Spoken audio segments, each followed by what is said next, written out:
हम ये वाला टॉपिक कर रहे थे।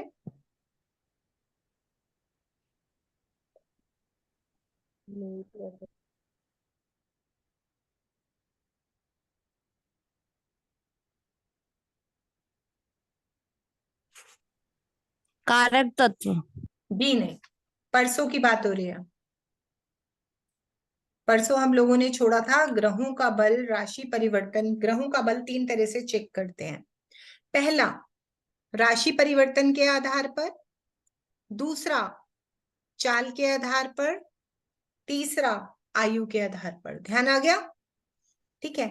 आज हम सबसे पहले सीखेंगे कि ग्रहों का बल राशि परिवर्तन के आधार पर कैसे देखते हैं, राशियां बदलती कैसी हैं, है ना। हम ये सीखेंगे।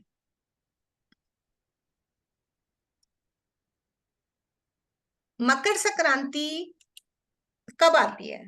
सबको पता होगा, मकर संक्रांति से हर कोई परिचित होगा, चाहे उसके एरिया में कोई भी नाम हो उसका। मकर संक्रांति हर साल 14 या 15 जनवरी को आती है। क्या होता है मकर संक्रांति पर? देखिए, संक्रांति जो है वो सूर्य के राशि परिवर्तन का दिन है। सूर्य जिस दिन अपनी राशि बदलते हैं वो दिन संक्रांति के नाम से कहा जाता है, राइट। तो सूर्य, इनको एक राशि में 30 डेज रहना अलाउड है। ये भी हमने किया था परसों, ध्यान है? हमने किया था ना, एक ग्रह कितने दिन एक राशि में रह सकता है, याद है? जी। सबसे लास्ट टॉपिक किया था हमने ये। देखिए, सूर्य को राजा राम कहते हैं और वो 30 दिन एक राशि में रहते हैं। चंद्र को सीता जी माता कहते हैं और वो 2.25 दिन रहती हैं। मंगल हनुमान जी हैं जो कि 1.5 महीना रहते हैं। बुध राजकुमार हैं जो कि 25 से 28 दिन रहते हैं। गुरु देवताओं के गुरु हैं, 12 से 13 महीने रहते हैं। शुक्र दानवों के गुरु हैं जो कि 25 से 28 दिन रहते हैं। शनि दास वर्ग हैं जो कि 2.5 साल रहते हैं और राहु केतु 1.5 साल रहते हैं, करेक्ट। तो सूर्य एक राशि में 30 डेज रहते हैं। सूर्य जिस दिन मकर राशि में प्रवेश करते हैं उस दिन को हम बोलते हैं मकर संक्रांति, ठीक है। तो 14 जनवरी को आता है मकर संक्रांति का पर्व।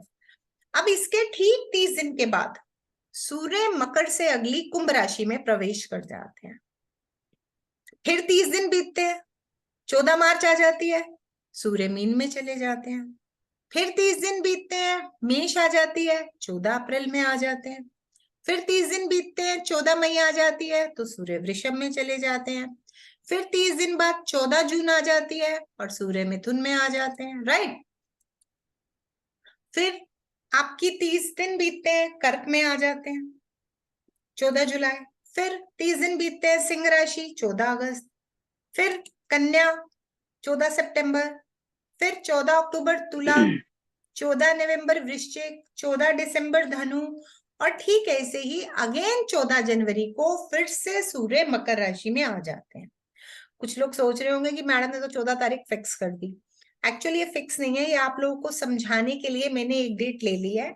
जिस तरह से आपके महीनों के डेज फिक्स नहीं होते हैं, कभी 28, कभी 30, कभी 31, वैसे ही 1-2 दिन आगे पीछे हो सकता है। तो ये काम आपको पंचांग करके दे देता है, आपको ये करने की जरूरत नहीं है, आपको समझने की जरूरत है। अब सूर्य की अपनी राशि सिंह राशि है, ये तो आप सबको याद है कि नहीं? जी याद है ना? तो अब सूर्य जब सिंह राशि में रहते हैं तो राजा होते हैं, करेक्ट। अब यही सूर्य जब बाकी राशियों में जाते हैं तो क्या वहां पर भी वो उतने ही कंफर्टेबल होंगे? डू यू थिंक दैट होंगे क्या? जी नहीं, मित्र राशि में हो सकते हैं मैम। हाँ, मतलब देखो, हम अपने किसी नोन के घर, ऐसे किसी व्यक्ति के घर जाते हैं जहां हमें रिगार्ड मिलता है, जहां हम कंफर्टेबल होते हैं तो हम वहां खुश होते हैं। जहां हम ऐसी जगह जाते हैं हमें जाना तो पड़ रहा है बट ना हमें वो पसंद है ना या फिर उसको हम पसंद नहीं है, तो फिर हम खुश नहीं होते। तो इसी तरह से सूर्य जब सिंह राशि में है तो राजा है, लेकिन बाकी राशियों में जाते हैं तो वो कैसा व्यवहार करते हैं, इसी को कहा जाता है ग्रहों का राशि परिवर्तन के आधार पर बल। 30-30 दिन में सूर्य बदलते हैं, 2.25 दिन में चंद्रमा बदलेंगे, ऐसे ही 2.25 दिन बाद कुंभ, 2.25 दिन बाद मीन, 2.25 दिन बाद मेष। करेक्ट। 1.5 महीने बाद मंगल बदलेंगे, 1.5 साल बाद राहु केतु बदलेंगे। यानी जो जिसका फिक्स पीरियड है उतने दिन वो एक राशि में रहेगा और उसके बाद वो अपनी राशि बदल देगा। करेक्ट। अब हम इसको समझने की कोशिश करते हैं ग्रहों का बल राशि परिवर्तन के आधार पर। तो इसका पहला फॉर्मूला है, पहला ग्रह पहली राशि। पहला ग्रह सीरियल ऑर्डर में सूर्य होता है, पहली राशि सीरियल ऑर्डर में मेष होती है। ये हमने एक फॉर्मूले का नेम दिया कि पहला ग्रह जब राशियां बदलते हुए पहली राशि में आता है तो उसको कैसा ट्रीटमेंट मिलता है। ठीक है, तो सूर्य मेष राशि में पहुंचा तो अब उसको कैसा ट्रीटमेंट मिला। सूर्य वहां गेस्ट बन गया, मेष राशि वहां होस्ट बन गई, क्योंकि सूर्य का अपना घर क्या है, सूर्य का अपना घर सिंह राशि है। जब मेष जी। राशि में पहुंचेंगे तो गेस्ट बन जाए, मंगल के घर। है ना। जी। अब जब वहां गेस्ट है तो देखो, मेष राशि किसी भी घर की 4 दीवारी तो आपको वेलकम नहीं करती है, राशि में रहने वाले लोग यानी घर में रहने वाले लोग आपको वेलकम करते हैं। तो मेष राशि में कौन रहता है परमानेंट, कौन मालिक है मेष राशि की रजिस्ट्री किसके नाम है, परमानेंट मंगल नाम है। तो अब सूर्य पहुंच गए फाइनली मंगल के घर, सूर्य गेस्ट है, मंगल होस्ट है। ठीक है, अब हमने तत्वाज भी किए थे। तो सूर्य है अग्नि तत्व के, गलत बात है, मैं ऑल म्यूट कर रही हूँ, बहुत गलत बात। कुछ लोग क्लास सिर्फ इसलिए अटेंड कर लेते हैं कि चलो लिंक आया हुआ है देखते हैं क्या हो रहा है, मतलब उन लोगों को ये मालूम ही नहीं है कि वो अपने साथ साथ दूसरे लोगों का भी टाइम वेस्ट कर रहे हैं। सूर्य मेष राशि में पहुंचते हैं यानी कि सूर्य गेस्ट है और मंगल होस्ट है। ठीक है जी, तो सूर्य मंगल के घर जाके पावरफुल हो जाते हैं। क्या कारण, क्योंकि सूर्य भी अग्नि तत्व के हैं और मंगल भी अग्नि तत्व के हैं। अब आग से आग मिलेगी तो डेफिनेटली आग की पावर बढ़ेगी या घटेगी। आप जब अपने फ्रेंड के घर जाते हैं तो, और वहां पे उस फ्रेंड का नेचर और बिहेवियर भी आप ही के जैसा होता है, तो फिर डेफिनेटली वहां पर सूर्य की पावर बढ़ जाएगी। इसको ज्योतिषीय भाषा में कहते हैं सूर्य का उच्च हो जाना। मतलब सूर्य जब मेष राशि में पहुंचते हैं, मंगल के घर पहुंचते हैं, तो वो हाईएस्ट हो जा, उनकी पावर हाईएस्ट हो जाती है। ये अब ये तो हुआ हाईएस्ट होने का रूल। अब इसके लोवेस्ट होने का भी एक रूल होता है। जो ग्रह जिस राशि में हाईएस्ट होता है, ध्यान से सुनिएगा, जो ग्रह जिस राशि में हाईएस्ट होता है उससे ठीक ऑपोजिट 7वीं राशि में वो कमजोर पड़ता है। उल्टा देखो, मेरे घर के ठीक ऑपोजिट, वहां पे मैं रहती नहीं हूँ, वहां सिर्फ मेरी दृष्टि पड़ती है, ठीक वैसी ही बात है। तो यानी जो जहां बैठा है उससे ठीक ऑपोजिट, ऑपोजिट 7वां, 12 है ना, 12 लोगों को डिवाइड कर लो, 6 एक तरफ 6 एक तरफ, तो एक के सामने आ जाएगी 7वीं। ठीक है, अब पहली है मेष, राइट, दूसरी है वृषभ, तीसरी है मिथुन, चौथी है कर्क, पांचवी है सिंह, छठी है कन्या, 7वीं है तुला। तो सूर्य जब तुला राशि में जाते हैं तो कमजोर पड़ जाते हैं। सूर्य पहुंच गए ट्रेवल करते करते तुला राशि में। अब सूर्य गेस्ट बन गए, तुला राशि होस्ट बन गई। सूर्य गेस्ट और तुला राशि के मालिक शुक्र होस्ट। सूर्य अग्नि तत्व के, शुक्र जल तत्व के। एक बात बताओ, सूर्य तो गेस्ट है, अब गेस्ट किसी के घर जाएगा तो अपना थोड़ा सा सामान उठा के ले जाएगा। आग ने अपने 2 बैग पैक किए, चल पड़ी पानी के घर, चारों तरफ पानी ही पानी फ्लैट में, आग का क्या अस्तित्व रहेगा। डेफिनेटली चारों तरफ पानी है तो आग शांत हो जाएगी। तो इसलिए सूर्य जब शुक्र यानी तुला राशि में जाते हैं तो कमजोर पड़ जाते हैं। ये तो हुई आपकी ज्योतिषीय बात। अब इसको रामायण से कनेक्ट करते हैं, कोई कॉम्प्लिकेशन नहीं, सीधी सीधी बात। सूर्य हुए राजा राम और मंगल हुए हनुमान। राम जी पहुंचे हनुमान के घर, तो राम हनुमान की जोड़ी से कौन परिचित नहीं है भाई। राम जी जब हनुमान जी के घर जाएंगे तो हनुमान जी उनकी यथा संभव आवभगत करेंगे। राम हनुमान ने मिलके तो लंका जीती थी, तो डेफिनेटली राम जी की पावर बढ़ जाएगी।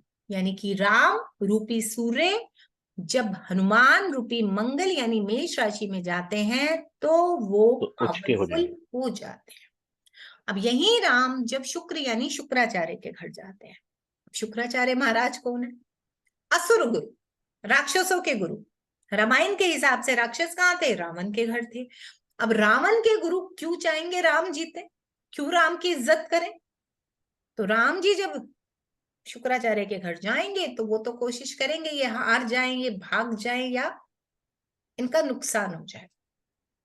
तो इसलिए जब राजा राम शुक्राचार्य के घर जाएंगे तो कंफर्टेबल नहीं होंगे, वहां उनकी पावर कम हो जाएगी। करेक्ट। अब सूर्य के ठीक ऑपोजिट काम करता है शनि। सूर्य यदि दिन है तो शनि रात है।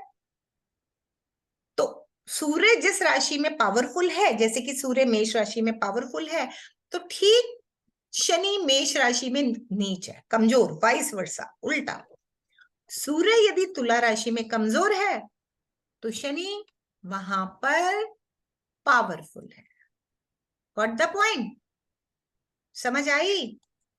जी मैम, शनि तुला राशि में उच्च का होगा। हाँ, समझ में आया कि सूर्य कैसे मेष राशि में पावरफुल होते हैं और कैसे तुला राशि में कमजोर होते हैं। क्लियर हुई बात? जी मैम। सबको जी क्लियर? मैम।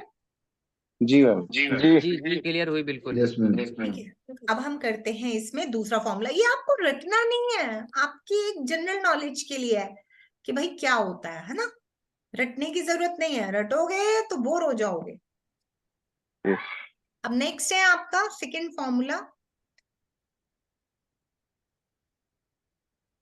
दूसरा ग्रह दूसरी राशि, दूसरा ग्रह सीरियल ऑर्डर में चंद्रमा होता है, दूसरी राशि सीरियल ऑर्डर में वृषभ होती है। करेक्ट। चंद्रमा जब वृषभ राशि में जाते हैं तो पावरफुल हो जाते हैं। क्यों? चंद्रमा गेस्ट, वृषभ राशि के मालिक शुक्र होस्ट। चंद्र भी जल तत्व के, शुक्र भी जल तत्व के। पानी से पानी मिला तो चारों तरफ पानी पानी हो गया, है ना। तो पानी की पावर जी। बढ़ गई। अब नेक्स्ट, ऐसे ही चंद्रमा वृषभ से ठीक सामने सातवीं वृश्चिक राशि में जाते हैं तो कमजोर पड़ जाते हैं। क्यों कमजोर पड़ते हैं भाई? क्योंकि चंद्रमा वृश्चिक राशि में इसलिए कमजोर अग्नि पड़ते तत्व। हैं। देखिए, जिन्हें आता है मेरा उनसे निवेदन है वो बीच में ना बोले। जी। चंद्रमा जब वृश्चिक राशि में जाते हैं तो वो कमजोर क्यों पड़ते हैं? क्योंकि चंद्रमा जल तत्व के हैं और वृश्चिक राशि के मालिक मंगल अग्नि तत्व के हैं। अब आप बोलेंगे पानी तो आपको बुझा सकता है, बिल्कुल बुझा सकता है, परंतु यहाँ पानी गेस्ट है। अब गेस्ट मतलब 2 बाल्टी पानी लिया चंद्रमा ने और चल पड़ा आग के घर, चारों तरफ आग ही आग। बताओ 2 बाल्टी पानी क्या बिगाड़ेगा? उसका अस्तित्व ही बदल जाएगा, भाप में कन्वर्ट कर देगी आग उसे, पानी को, है ना। गर्म हो जाएगा पानी। तो इसलिए वहां जल तत्व नष्ट हो जाएगा या कमजोर पड़ जाएगा। तो चंद्रमा जब मंगल के घर जाते हैं तो कमजोर पड़ते हैं। अब आते हैं हम रामायण। चंद्र है सीता माता और शुक्र है शुक्राचार्य। विचित्र है ना बात कि सीता माता शुक्राचार्य के घर पावरफुल हो गई। जरा सोचिए, सीता माता 1 साल तक लंका में अकेली रही थी और वहां रावण और रावण के वंशज, रावण के प्रजा के लोग सीता माता को रोज डराते थे, धमकाते थे या लालच देते थे कि भाई तुम राम का त्याग कर दो और रावण को अपना लो, है ना। सीता माता को ना तो देखो लड़ना आता था, ना सीता माता कोई धनुर्विद्या जानती थी, ना सीता माता को ये पता था कि भाई मैं कहाँ आ गई। उस पे सीता माता को ये भी नहीं पता था कि भाई कब राम आएंगे, कब राम रावण मतलब रावण से मेरे को छुड़ा के ले जाएंगे, इसकी कोई गारंटी नहीं थी। क्योंकि उनके पास कोई उस जमाने में फोन कम्युनिकेशन ऐसा थोड़े कुछ होता था। अब वो उस 1 साल तक अकेली रावण के पूरे वंश से लड़ती रही अपने सतीत्व के बल पे और झुकी नहीं। यदि सीता माता ही समझौता कर लेती तो क्या राम के आने का औचित्य बचता? राम को आने में 1 साल लग गया।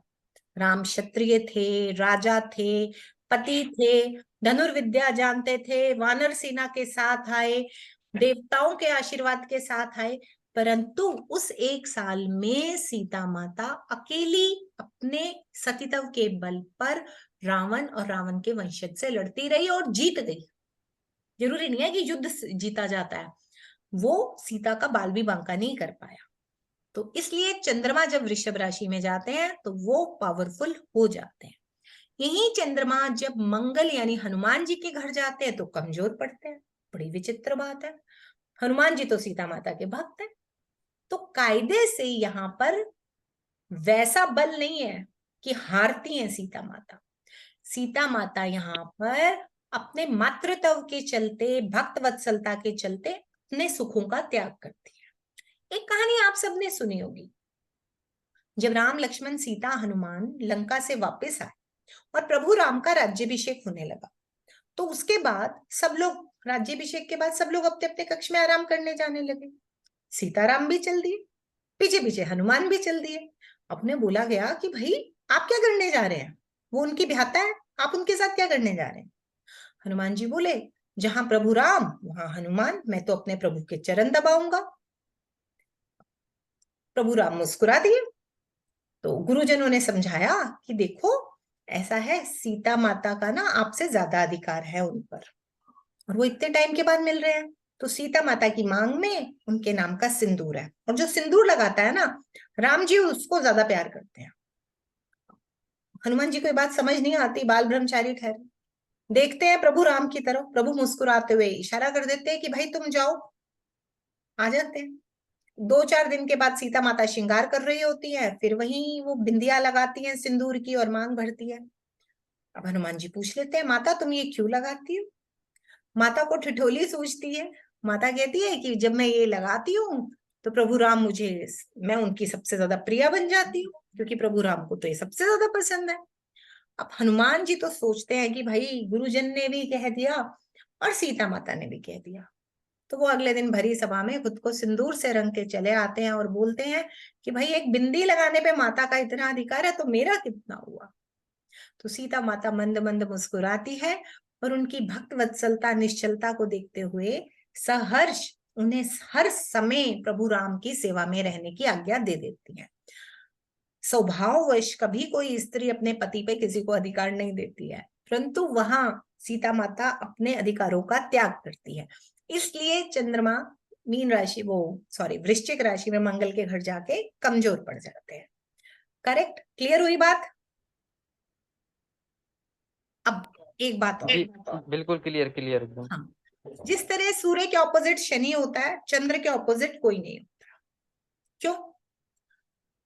चंद्र माता का रूप है, चंद्र जल का रूप है। जल को जिस बर्तन में डालिए उसका आकार ले लेता है। माता किसी को अपना बैरी नहीं मानती है। चंद्र मन का भी प्रतीक है। करेक्ट? तो मन किसी भी काम में लगाओ लग जाता है, बुद्धि विरोध करती है, तो इसलिए चंद्र के ऑपोजिट कोई नहीं होता। समझ में आया ये पॉइंट? समझ आया? जी जी जी अच्छे मैडम। से? बिल्कुल बिल्कुल। ठीक है, जी मैम, अच्छे। मैडम जी। ठीक है। अब चलिए नेक्स्ट टॉपिक करते हैं। नेक्स्ट है राहु प्लस तीसरी राशि। देखो हम सीरियल ऑर्डर में चल रहे हैं। पहला ग्रह पहली राशि, दूसरा ग्रह दूसरी राशि, राहु प्लस तीसरी राशि। देखो राहु केतु को ना कोई अपने घर एंट्री देने को तैयार नहीं है। क्यों एंट्री दे? राक्षसों को, है ना। परंतु राहु महाराज क्या करते हैं, देवताओं की टीम में सबसे कमजोर की कैटेगरी पकड़ते हैं। मैं बदला लूंगा, तुमने मेरा सर धड़ से अलग किया, मैं भी तुम्हारे घर में सेंध लगाऊंगा। तो राहु देवताओं की टीम में, ग्रहों की टीम में सबसे कमजोर को ढूंढते हैं। सबसे कमजोर कौन? जो बच्चा है, बालक है। बुध तो राजकुमार है, बच्चों को हम हमेशा बुरे लोगों से बचाने की कोशिश करते हैं, है ना। अब राजकुमार भी है, बच्चा भी है। दूसरी बात, बुध नपुंसक भी है, शारीरिक रूप से भी कमजोर है, और बुध बुद्धि भी है। तो राहु क्या करता है, जबरदस्ती बुध रूपी बुद्धि पर कब्जा करता, उसको कंट्रोल में करता है और विचारों का मायाजाल फैला देता है, बुद्धि को भ्रमित कर देता है। जब बुद्धि भ्रमित हो जाती है तो व्यक्ति गलत निर्णय लेता है, जिसकी वजह से उसके जीवन में परेशानियां आती हैं। तो राहु इसलिए मिथुन राशि में पावरफुल हो जाते हैं। मिथुन से ठीक ऑपोजिट 7वीं राशि धनु आती है, अगर आप गिनती करेंगे तो वहां जाके राहु महाराज कमजोर पड़ते हैं। क्यों? धनु राशि गुरु की है। गुरु कौन? सलाहकार, विद्या, ज्ञान, समझदारी। यदि कोई व्यक्ति एजुकेटेड है, समझदार है, तो वो राहु के माया जाल में नहीं फंसता, राहु की दाल नहीं गलती। वो डिसाइड मतलब देख लेता है, भाई ये बात सही है, ये बात गलत है, तो ये फालतू की बात को एक साइड करते हैं। यानी राहु महाराज वहां पे कमजोर पड़ जाते हैं। तो राहु की गुरु के घर में दाल नहीं गलती, कमजोर पड़ जाते हैं, इसलिए वो वहां नीच के हो जाते हैं, कमजोर पड़ते हैं। अब राहु सर तो केतु धड़। जहां राहु उच्च के हो रहे हैं यानी पावरफुल हो रहे हैं, केतु वहां कमजोर। राहु यदि मिथुन राशि में उच्च के तो केतु नीच के।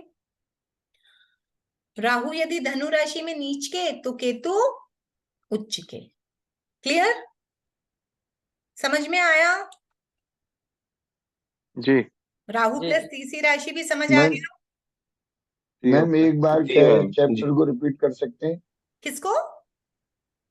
ये आपने बताया ना अभी, ये बुध के राहु बुध में उच्च के हो जाते हैं, बुध में नहीं, बुध के साथ। बुध की राशि में, बुध, सॉरी, हाँ, मिथुन बुध में की राशि में, उच्च के। मिथुन राशि में राहु उच्च के हो जाते हैं, मिथुन राशि में और हाँ, गुरु की राशि में कमजोर हो जाते हैं, नीच के नीचे हो हो जाते ठीक जाते सातवीं हैं। राशि में, मिथुन से ठीक गिनती में सातवीं। ठीक सातवीं राशि में।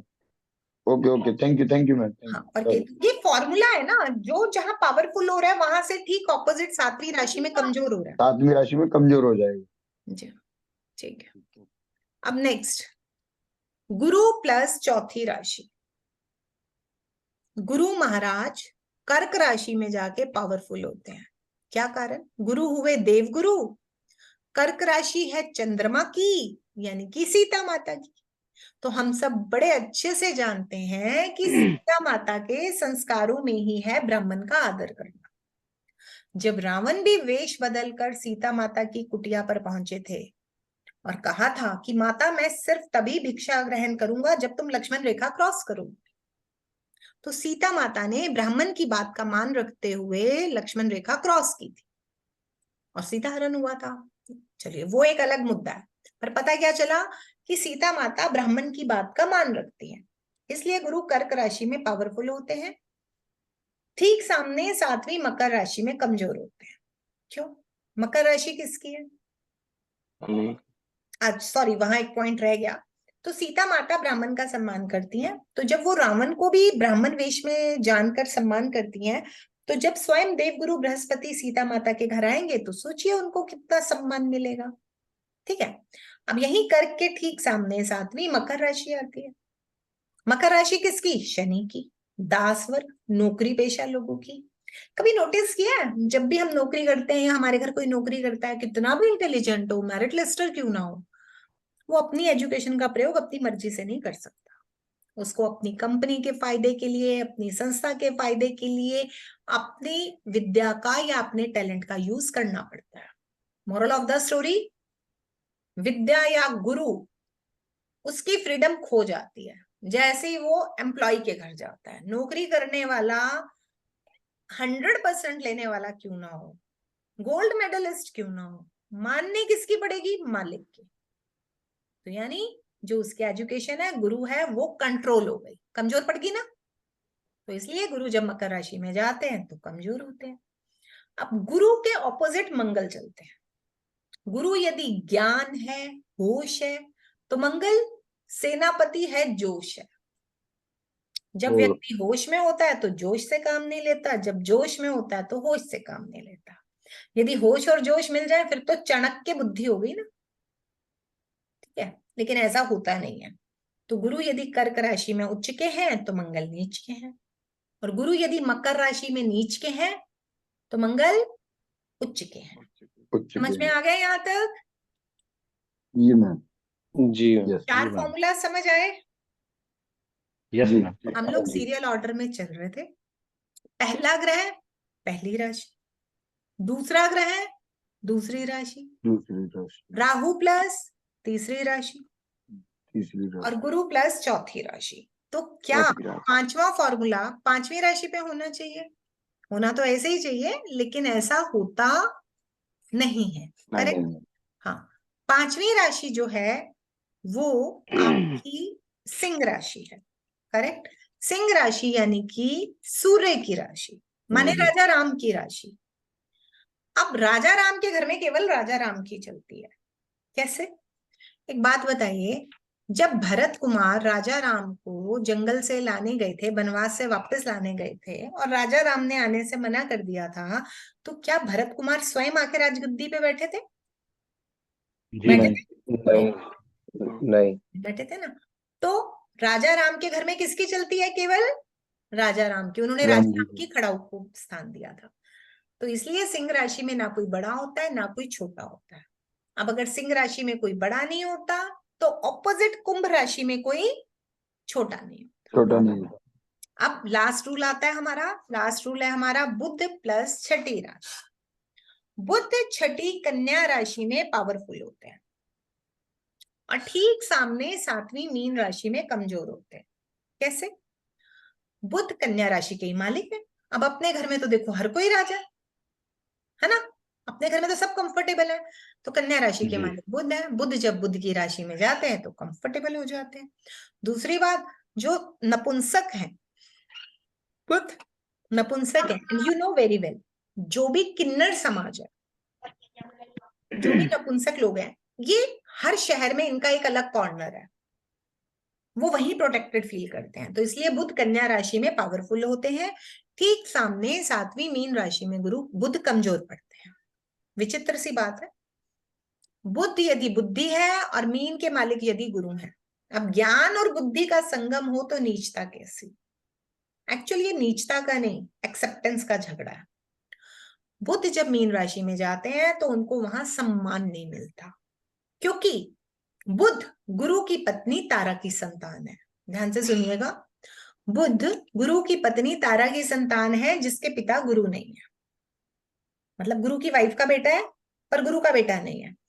तो गुरु अपनी वाइफ के साथ रहना चाहता है लेकिन बेटे को इज्जत नहीं देता है। परिणाम स्वरूप बुध को अपमानित फील होता है और बुध वहां से चल पड़ते हैं।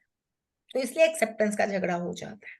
बुध गुरु के कॉम्बिनेशन वाले लोग बहुत इंटेलिजेंट होते हैं, बहुत ज्यादा एजुकेटेड होते हैं, बड़े अच्छे सलाहकार होते हैं, लेकिन दूसरों के लिए जब बारी अपने घर की आती है तो इनको इज्जत नहीं मिलती। तो ये झगड़ा है। तो बुध मीन राशि में कमजोर पड़ जाता है, राइट। बुध के ठीक ऑपोजिट चलता है शुक्र। बुध यदि कन्या राशि में उच्च के हैं तो शुक्र नीच के हैं। बुध यदि मीन राशि में नीच के हैं तो शुक्र उच्च के हैं। उच्च के। करेक्ट? क्लियर? Yes ma'am. जी। देखो मैंने यहाँ जी। 9 ग्रहों का उच्च और नीच कराया। अब ये तो हुई सिर्फ 2-2 राशियां हर ग्रह की, तो बाकी क्या करता है? बाकी भी तो है ना, है ना। तो भाई बाकी की राशियों में क्या करेंगे? बुध छठी राशि में पहुंच गया और 12वीं राशि बता दी, लेकिन बाकी की राशियां कहाँ गई? तो इसको भी हम समझ लेते हैं। हर ग्रह के ना कुछ मित्र और शत्रु होते हैं। मैं आपसे शेयर कर लेती हूँ ये लिस्ट। ये देखो, इसका स्क्रीनशॉट ले लो, वैसे तो रिकॉर्डिंग आएगी। अब जो ग्रह जिसका मित्र है और जिसका शत्रु है और जिसके बराबर है, वैसा ही व्यवहार करेगा।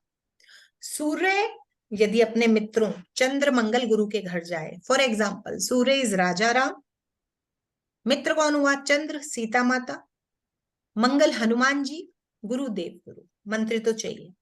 तो राजा जब इन तीनों राशियों के घर जाएगा जो इनके मालिक है, जैसे कि सूर्य चंद्र की कर्क राशि में, मंगल की मेष और वृश्चिक राशि में, और गुरु की धनु और मीन राशि में जाएगा, तो अच्छा सम्मान मिलेगा।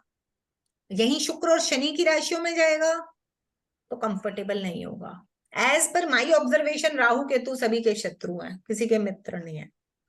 सम बराबरी का रिश्ता बुध का है, क्योंकि सूर्य ने बुध को अडॉप्ट करवाया था। जब बुध दर दर भटक रहा था गुरु के निकाले जाने के बाद, तो फिर सूर्य ने बुध को अडॉप्ट किया था, तो बराबरी का रिश्ता हो गया। ठीक है, तो इस तरह से ये सारी लिस्ट दी हुई है। इसका वीडियो भी मैं पूरा कंप्लीट वाला भेज दूंगी, उसको आराम से देखना। ये लिस्ट को फॉलो करते हुए आपको पता चल जाएगा कौन सा ग्रह किस ग्रह की राशि में जाके ठीक व्यवहार करता है और किसकी राशि में जाके ठीक व्यवहार नहीं करता। नहीं करता। यहां तक समझ में आई सबको? जी। जी मैम। Yes ma'am. जी मैम। राजीव जी, राजीव जी, हाँ जी। आप क्लास में है ना, तो फिर आप बैठ के क्लास अटेंड कीजिए ना। धन्यवाद। हाँ जी, बताइए, क्लियर यहाँ तक? जी मैम। Yes ma'am. क्लास में 59 लोग हैं, यानी 58। जवाब आ रहा है 4 लोगों का, बाकी सारे लोग प्रॉक्सी लगा रहे हो क्या? खाना खा रहे हैं सब लोग। ओह, नहीं मैडम, बहुत अच्छा लग रहा, बहुत अच्छा। नहीं, अच्छा बुरा नहीं, समझ आ रहा है ना, मेन बात ये है। देखो, समझ आना चाहिए, कराने वाले को मजा आता है तब, है ना? बहुत इजी मेथड से आप समझाते हो मैडम, रामचरितमानस के उन प्रसंगों के द्वारा। तो इतना इजी वे में मतलब पता लग रहा है कि हाँ कुछ हम पढ़ रहे हैं। Thank you ma'am, thank you very much. जी, चलो, कल भी थोड़ा सा अभी मूड फ्रेश करते हैं।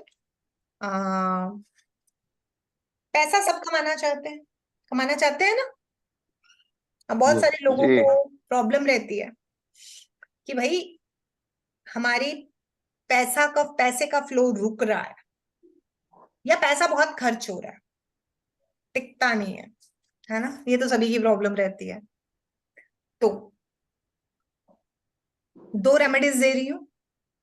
पहला, अगर आपका पैसे का फ्लो रुक रहा है, अगर आपका पैसे का फ्लो रुक रहा है, तो किसी भी अमावस्या के दिन, किसी भी अमावस्या के दिन, या किसी भी अच्छे मुहूर्त में, अच्छे मुहूर्त आते हैं, गुरु पुष्य योग आ गया, पूर्णमासी आ गई, संक्रांति आ गई, है ना, या कोई बड़ा त्योहार आ गया, लाइक होली आ गई, दशहरा आ गया, कुछ भी ऐसा, उस दिन आपने गोपी चंदन की 9 डलियां लेनी है। गोपी चंदन पंसारी के पास मिल जाता है, 10 से 15 रुपए की एक डली मिल जाती है।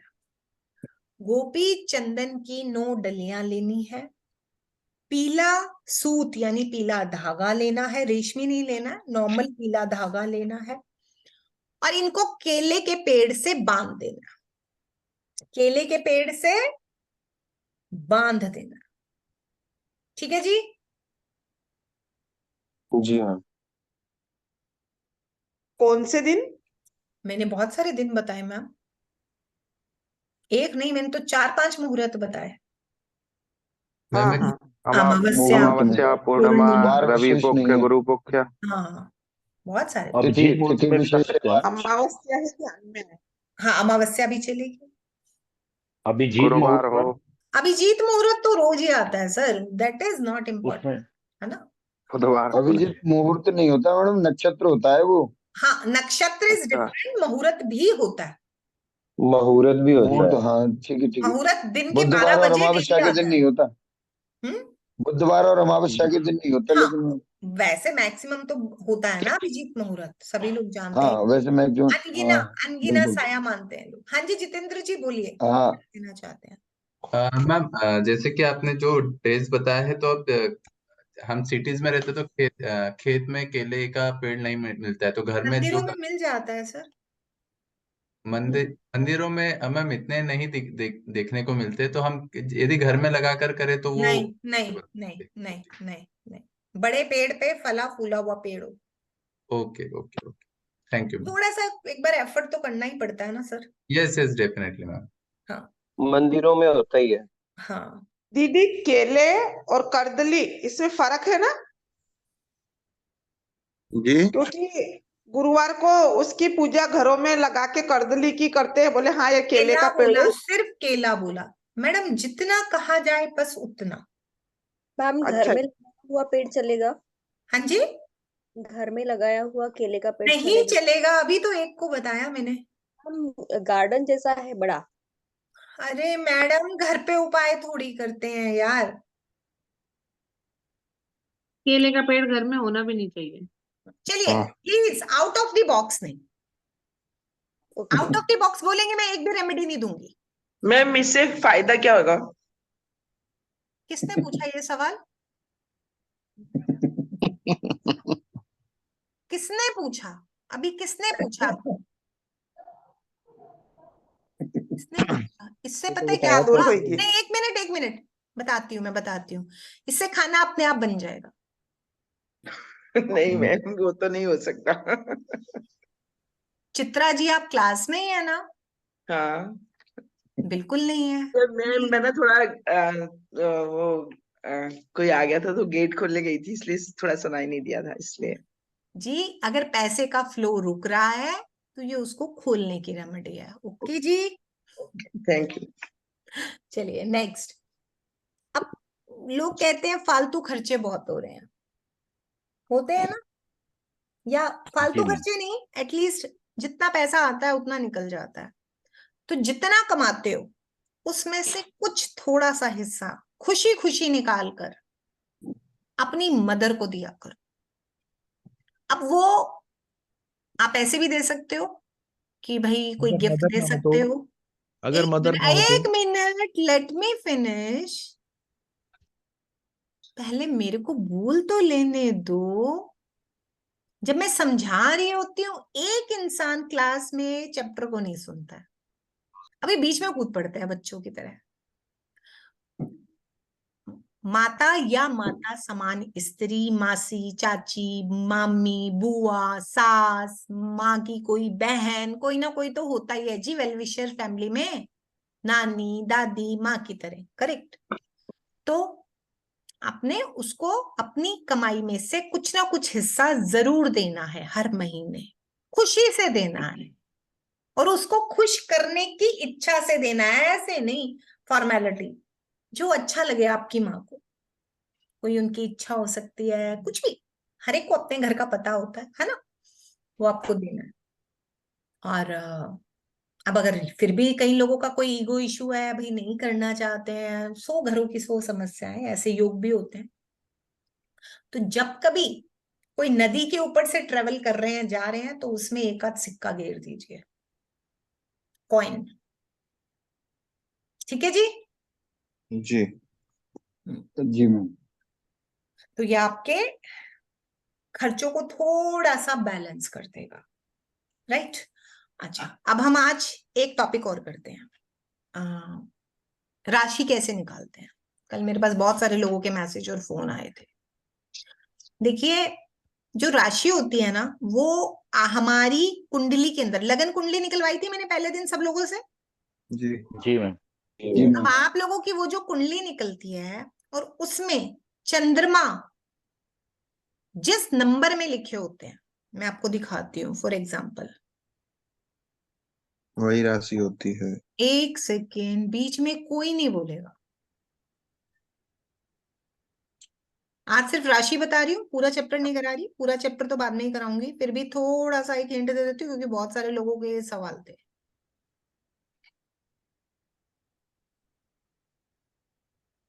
देखो ये चार्ट खुला है, लगन कुंडली आपकी भी ऐसे बनेगी। देखो चंद्रमा किस नंबर में लिखा है? 6 एक नंबर 6 नंबर। सर मैंने घर नहीं पूछा, चंद्र के पीछे जो नंबर लिखा है। मेष राशि। एक नंबर हाँ, में। मेष राशि में है चंद्रमा। एक नंबर। तो ये जो एक है ना, पीछे एक लिखा है ना, चा माने चंद्र के पीछे, तो ये सीरियल ऑर्डर आप राशियों का देख लेना। तो ये मेष राशि, सपोज चंद्रमा 5, जहां 5 लिखा है वहां होता तो सिंह राशि। सिंह राशि। सपोज 8 होता, जहां वहां चंद्रमा होता तो वृश्चिक राशि। हाँ, तो चंद्रमा के बैकग्राउंड में जो भी नंबर रहता है वो राशि का सीरियल ऑर्डर देख लेना। अभी घर घुर नहीं समझाए ना सर मैंने, जब मैं समझा दूंगी फिर उनको समझ आएगा, 5वां घर 6ठा घर, अभी कैसे उन्हें कंफ्यूज कर दे नए लोगों को। ठीक है सर? हाँ जी, क्लियर हो गया यहाँ तक? जी जी मैम। ठीक है, आज हम ग्रहों का बल आयु के आधार पे भी थोड़ा सा समझ लें, एक टॉपिक कर लें, और करोगे? जी मैम। जी ठीक है।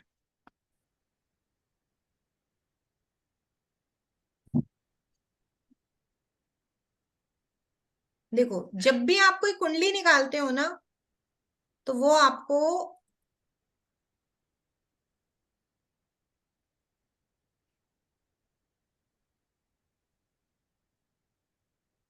ऐसी दिखती है, कुछ ऐसी। आजकल तो जो निकल रही है ना, उसमें ग्रहों के साथ ही ये जो नीचे वाली, ये जो है ना, ये नीचे, ये दिख रहा है न्यूमेरिक्स में, ला माने लगन 12 डिग्री, इसको बोलते, इसको पढ़ते कैसे हैं, ये जो नीचे लिखे हुए हैं ना आपके न्यूमेरिक्स, सु माने सूर्य 18°38, च माने चंद्र 28°44। ये जो सब लिखे हुए हैं ना नीचे वाले न्यूमेरिक्स, ये ग्रहों की आयु है। इसको पढ़ते कैसे हैं? ज्योतिषीय भाषा में पढ़ेंगे तो पढ़ेंगे आप 18 अंश, 38 कला, 22 विकला, 28 अंश, 44 कला, 30 विकला। परंतु अगर आप सामान्य भाषा में पढ़ेंगे तो इसको ऐसा भी समझ सकते हैं 18:38 22 घंटे 22 सेकंड। मतलब 30 के जैसे ही 60 बनेंगे, ये 44 का 45 हो जाएगा। इस 44 के जैसे ही 60 बनेंगे, ये 28 का 29 हो जाएगा। समझ में आई बात? जी मैम। जी मैम।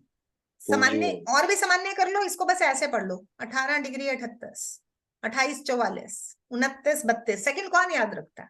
ठीक है। अब ये होती है ग्रहों की आयु, ये जो भी लिखी हुई है। ग्रहों की आयु 0 से 30 डिग्री के बीच में होती है। ये उतार लीजिए प्लीज। ग्रहों की आयु 0 से 30 डिग्री के बीच में होती है और 5 हिस्सों में विभाजित होती है। अगर मैं 30 को 5 से डिवाइड करूं तो 6 डिग्री बन गई, 6 पंजे 30। तो 0 से 6 डिग्री चाइल्ड एज यानी बाल्यावस्था, 6 से 12 डिग्री टीन एज माने किशोरावस्था, 12 से 18 डिग्री यंग एज यानी कि युवावस्था, 18 से 24 डिग्री मैच्योर एज यानी कि प्रौढ़ावस्था, और 24 से 30 डिग्री ओल्ड एज यानी कि वृद्धावस्था। हाँ, अब इन सब में सबसे ज्यादा हमारे में पावर कब होती है? युवावस्था 12 से 18। हाँ, 12 से 18। अब इसके भी 2 डिग्री आगे और 2 डिग्री पीछे भी पावर होती है। कारण ना तो एकदम से कोई जवान होता है, ना ही एकदम से कोई बूढ़ा होता है। जैसे टीन एज खत्म होने वाली है 17 18 19वें साल में, बच्चे यंग जैसा ही बिहेव करते हैं, जबकि टीन एज तो 19 के बाद खत्म होती है ना। ठीक है, ऐसे ही जैसे यंग एज हम लोग की खत्म होती है, जैसे अराउंड 40 आते हैं हम लोग, 42 44 अधेड़ में आने लगते हैं, तो हम एक दिन में बूढ़े नहीं हो जाते। हम अपने लाइफस्टाइल को चेंज करके कुछ आदतों से हम वैसे ही एक्टिव रहते हैं।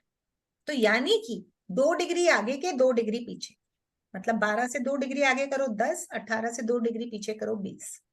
तो कुल मिला के 10 से 20 डिग्री का ग्रहण अपने पूर्ण परिणाम देता है, चाहे वो अच्छे हो चाहे वो बुरे हो। ये बात की बात है। ये उतार लिया सब लोगों ने? जी। ठीक। अब इसके अंदर मुझे बताओ, बुध, बु माने बुध 13-53 का है, ये तो कौन सी आयु की अवस्था हुई? युवावस्था। युवावस्था। किशोरा कैसे हुई सर? युवावस्था। नेक्स्ट शनि। 12 से 18। शनि बताओ। शनि बाल्यावस्था। किशोरावस्था। वृद्धावस्था। क्या कर रहे हो? शनि 1 डिग्री का बाल्यावस्था। किशोरावस्था। डिग्री है, सॉरी, बाल्यावस्था। बाल्यावस्था। 1 से 6 बाल्यावस्था। गुरु 24-7 युवा। प्रौढ़ावस्था। क्या आप लोगों को मैंने लिस्ट दी है, आप लिस्ट देख ही नहीं रहे हो, जो मन में आ रहा बोल रहे हो। प्रौढ़ावस्था। 24:07 हो गए, वृद्धावस्था। एंटर हो गया। वृद्धावस्था है।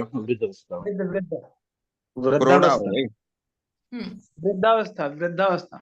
हाँ। शुक्र 9 डिग्री। किशोरावस्था। युवावस्था। किशोरावस्था। किशोरावस्था।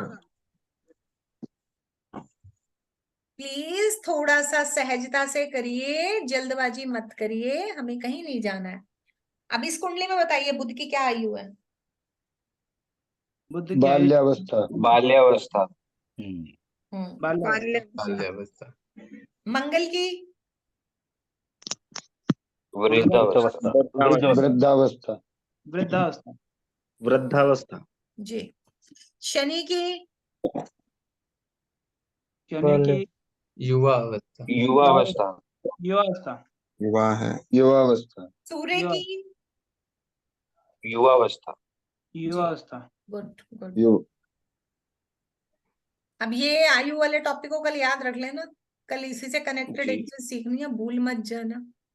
जी ठीक है, जी मैम। हाँ, बाकी रिकॉर्डिंग तो आ ही जाएंगी। समझ में आया?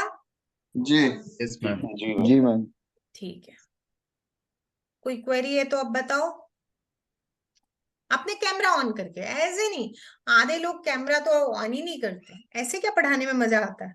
मैं भी कैमरा बंद कर देती हूँ। आपको पता है जब आप अपने कैमरा बंद करते हो शुक्र खराब, शुक्र खराब होता है, और शुक्र खराब होने से जानते हो क्या होता है? पैसा कम आता है, फेम एंड फेम कम आता है। मैंने अपनी वो बनाई थी कुंडली। मैम राहु केतु का भी ऐसे ही देखते हैं, वो तो उल्टा देखना होगा ना। मैम मुझे ना आपसे नहीं, ऐसा एक नहीं, मिनट सिंपल एक ही सवाल पूछना है। जी। मैम ये क्लास फ्री चल रहा है क्या? ये डेमो क्लास तो फ्री है, हाँ जी।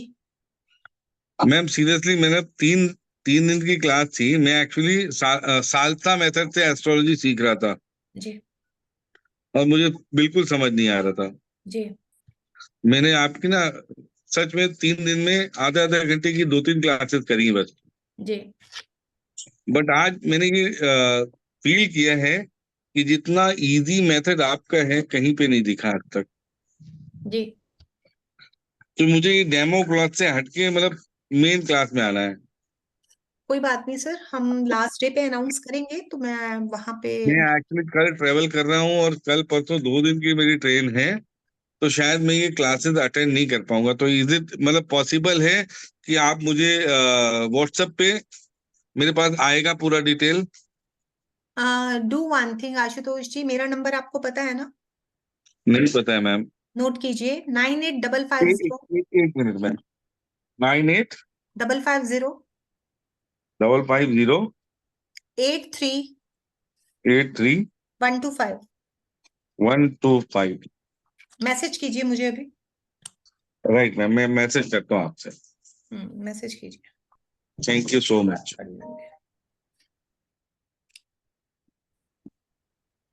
दीदी का जो रामायण लेके और समझाना है तो वो जल्दी दिमाग में आ रहा है। जी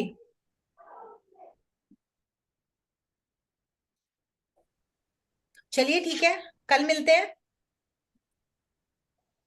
हो गया। ठीक है, जी मैम, लेकिन पूरे थैंक यू टाइम मैम। से अटेंड कीजिए। कल वाला टॉपिक ऐसा टॉपिक है जिसमें लगन कैसे चेंज होते हैं उस पे बात होगी। तो अगर आप अवस्था में मैम वृद्धावस्था तक भी है या सिर्फ वृद्धावस्था तक ही है मैम? यहीं तक होता है, यहीं तक होता है। हाँ हेलो। जी ओके। हाँ जी, हाँ मैम, मेरा क्वेश्चन था। पूछिए।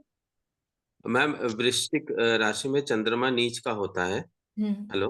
हाँ लेकिन है ना, तो लेकिन मेरे एक ज्योतिषी ने बताया कि चंद्रमा अगर 0 से 3 डिग्री तक का है या 4 डिग्री तक तो उसको नीच माना जाएगा। अदरवाइज उसका फिर नक्षत्र भी देखा जाता है, तब फाइनल एनालिसिस होता है नीच का है कि नहीं। ऐसा है क्या? वो तो अंश वो बात की बहुत बात है ना मैडम, बात की बात है, वो बहुत डेप्थ की बात है, अंश की आगे बात की के बात साथ। है वो। वो बहुत आगे की बात है, वो वैदिक एस्ट्रोलॉजी का पार्ट है।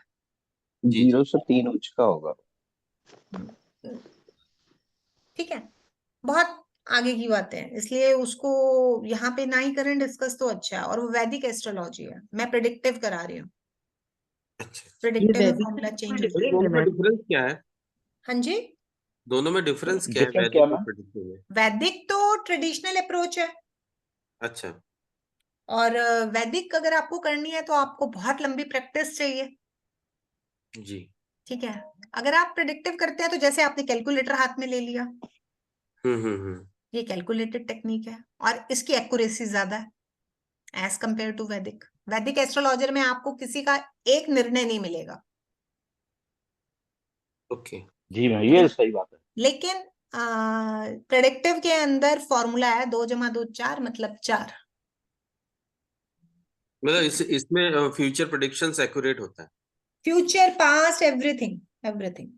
अच्छा, पास्ट भी होता है। ओके सर पास्ट मतलब ये नहीं होता है, जब आपके सामने कुंडली आती है तो आपके सामने सभी कुछ आता है ना। अब जी ये जी। तो करोगे नहीं कि नहीं भाई मेरे को ये नहीं देखना, है ना। जी। तो मतलब मैम जैसे प्रोडक्शन जब करते हैं तो उस समय पर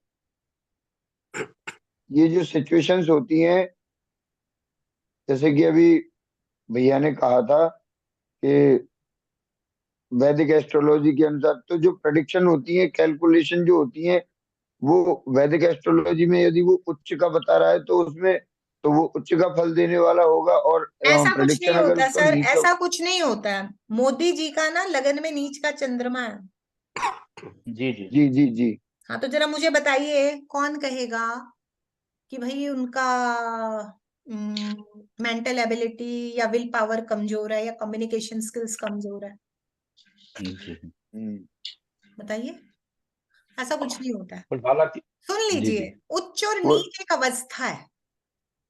जी अच्छा दैट डजंट मीन कि भाई अब जिसको जहां पावर मिल जाएगी, जिसको जहां साथ अच्छा मिल जाएगा, वो चमत्कार कर जाएगा। अपाहिज लोग भी एवरेस्ट पे चढ़ जाते हैं, और अच्छे भले 100 फुट की दूर, यहीं जरा सा ऊंचा चढ़ना हो ना, सिर्फ एक ऐसी सी स्टीप आ जाए तो सांस फूल जाता है, पिट्ठू पे जाते हैं वो। तो डजंट मीन, राइट? अब आप एबीसी जब सीखे थे, महामात्राएं भी सीखे थे, वर्ड फॉर्मेशन भी सीखे थे, इंग्लिश में अलंकार भी सीखे थे, स्वर व्यंजन भी सीखे थे, क्या उन सब का बाद में कोई यूज है? बेसिक है ना वो तो। हाँ, वो जस्ट आपका बेसिक है, वो ऑलवेज ऑलवेज ऑलवेज आधार है वो पूरी एजुकेशन का। हाँ, आधार मतलब वो ऐसे है कि भाई देखो, अब आप एक जिस चीज को आप समझ रहे हो, जिस चीज को आप पढ़ रहे हो, आपको ये तो पता होना चाहिए ना कहाँ कैसे क्या यूज करना है। That's it. इसलिए भ्रांति अलग चीज है और साइंटिफिक ज्योतिष अलग चीज है। आज का ज्योतिष ये कहता है हाउ टू यूज द ज्योतिष, करेक्ट? हम पढ़े लिखे लोग हैं, मैं खुद एमकॉम एलएलबी हूँ, जिसमें इसलिए नहीं अच्छा गुरु से डर जाओ, अच्छा चंद्र से डर जाओ। क्यों डर जाओ? ये सब ग्रह तो मेरी बॉडी का फॉर्मेशन है, मेरे को तो डिजाइन ही ऐसा किया गया है। ये जो भी प्लैनेट्स हैं वो मेरी बॉडी के अंदर फिक्स है ना। कंप्यूटर मैंने का पढ़ा था सॉफ्टवेयर मैम, कुंडली कुंडली को काल पुरुष का शरीर बताते हैं। हाँ, तो वही कह रही हूँ ना मैं। तो ये तो मेरा फॉर्मेशन है। अब मैं क्या अपने आप से नफरत करूंगी? नहीं, मुझे अपने आप को जानना है और उसका बेहतर से बेहतर वर्जन बनना है। दैट्स द ज्योतिष। मैडम एक करना है क्वेश्चन खुद है को मेरा। जानने के बाद। हाँ जी। मेरा एक क्वेश्चन है। अच्छा, अभी जो आपने बताया कि नौ नौ गोपी चंदन की डंडी लेनी है, मैं बीच में इसलिए नहीं बोला कि एक अपनी बात चल रही थी, और केले के पेड़ में बांधना है, पीले धागे से बांधना है। पीले धागे, मतलब वो डंडी को बांधना है पहले, या कहीं भी बांध दो सर, इतना कॉम्प्लिकेटेड मत करो। उपायों में श्रद्धा। एक बात सुनो, मंदिर जाते हो, माथा टेकते हो, कोई ऐसे भी टेक देता है, कोई दंडवत भी करता है। अब ये तो नहीं कहेंगे ना ऐसे करने वाला पूजा नहीं कर रहा है। हो सकता है लड़ने वाला ज्यादा पूजा कर रहा हो, सबसे ज्यादा पूजा कर रहा हो। एक छोटी सी कहानी सुनाती हूँ, भाव श्रद्धा का है। उपायों में क्या टेक्निक काम करती है उसको दिमाग में रख लेना।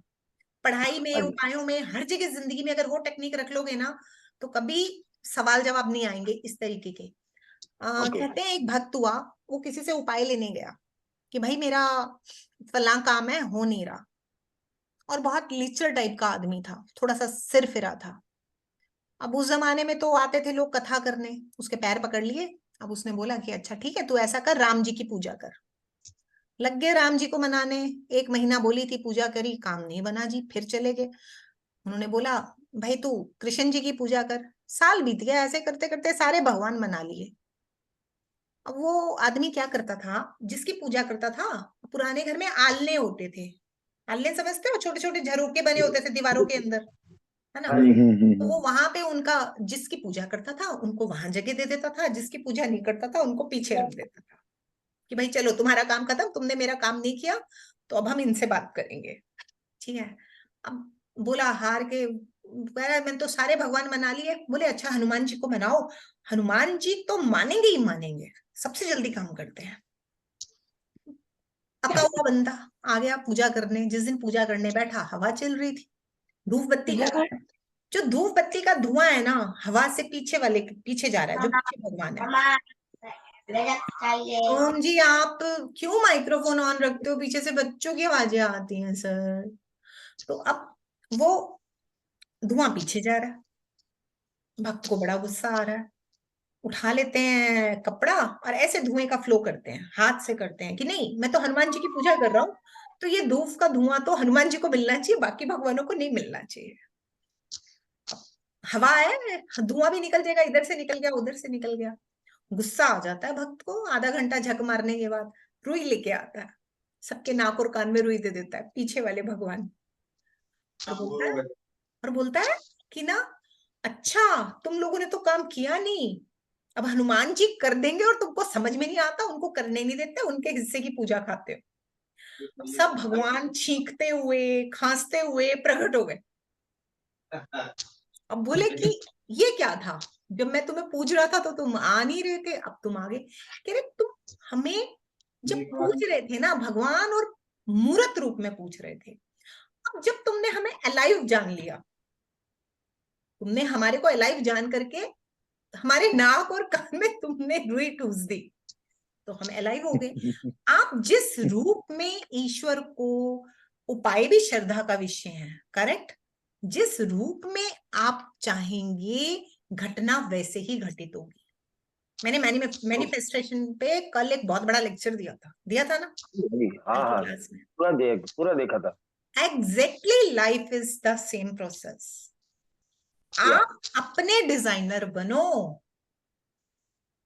करेक्ट। Okay madam. हाँ, तो इतने क्या क्यों कैसे लगाओगे ना चीजों में, उसकी खूबसूरती नष्ट हो जाएगी। ठीक है, श्रद्धा, प्यार, समर्पण, सादगी कर दीजिए, भोलों का रब होता है। और जितना दिमाग लगाते हो ना, भगवान कहता है चल तू पहले अपनी ही कर ले, फिर आ जाओ मेरे पास, मैं तो बैठा हूं।